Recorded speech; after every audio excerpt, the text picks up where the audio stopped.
Judith Caluage, cultiver la terre, cultiver l'imaginaire. Elle s'appelle Judith Caluage. Elle vit et travaille à Kinshasa. Elle est peintre, bédéiste, formatrice, agricultrice. Elle a choisi de ne pas se laisser enfermer dans une seule identité. Elle trace un chemin multiple au carrefour de l'art, de la transmission, de la spiritualité et de la terre. Elle revendique cette pluralité comme un acte politique et poétique à la fois. Petite, l'art était pour elle un refuge, une manière de comprendre le monde. Elle passait des heures à dessiner, à inventer des univers, à explorer des mondes invisibles.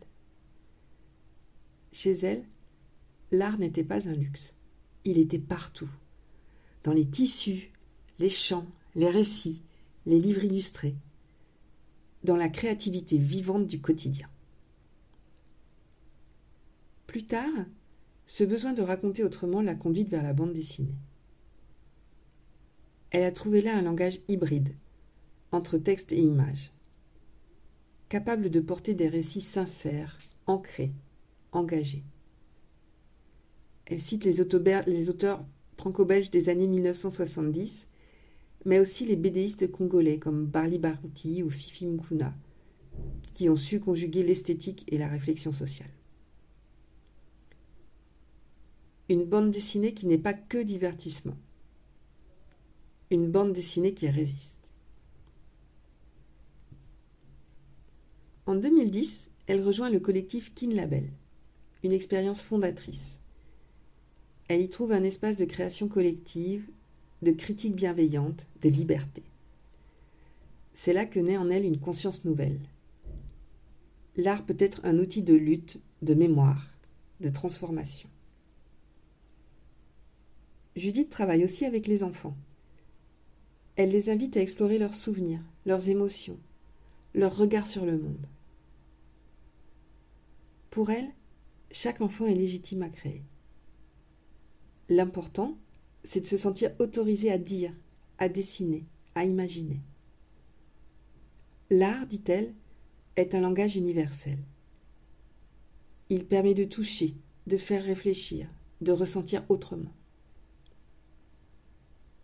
Cette même philosophie, elle la défend dans les festivals où elle expose. À Kinshasa, à Erlangen en Allemagne. À l'étranger, son travail intrigue. Il est perçu comme étrange, exotique. En RDC, c'est autre chose. C'est intime. Les gens se reconnaissent. Ils se voient. Ils se souviennent. Et puis, il y a la terre. Judith élève des poules et des porcs. Elle cultive le sol avec la même attention qu'elle donne aux traits. Même patience. Même humilité. Elle parle d'un art vivant, nourri par les gestes simples, par la lenteur, par la matière. Un art qui refuse la vitesse et la déconnexion. Elle prépare aujourd'hui un nouveau projet de bande dessinée consacré à Kimpa Vita, figure historique du Congo, femme de foi et de résistance. C'est une manière de redonner chair à l'histoire, de faire entendre les voix qu'on a trop longtemps étouffées, de réenchanter les imaginaires. Dans ce portrait, il y a une femme qui relie, qui tisse, qui incarne.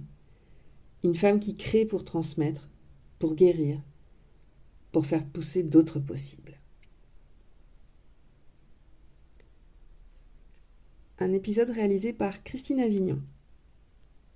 Retrouvez toutes les interviews sur mon site lesmotsdacées.fr. À très bientôt.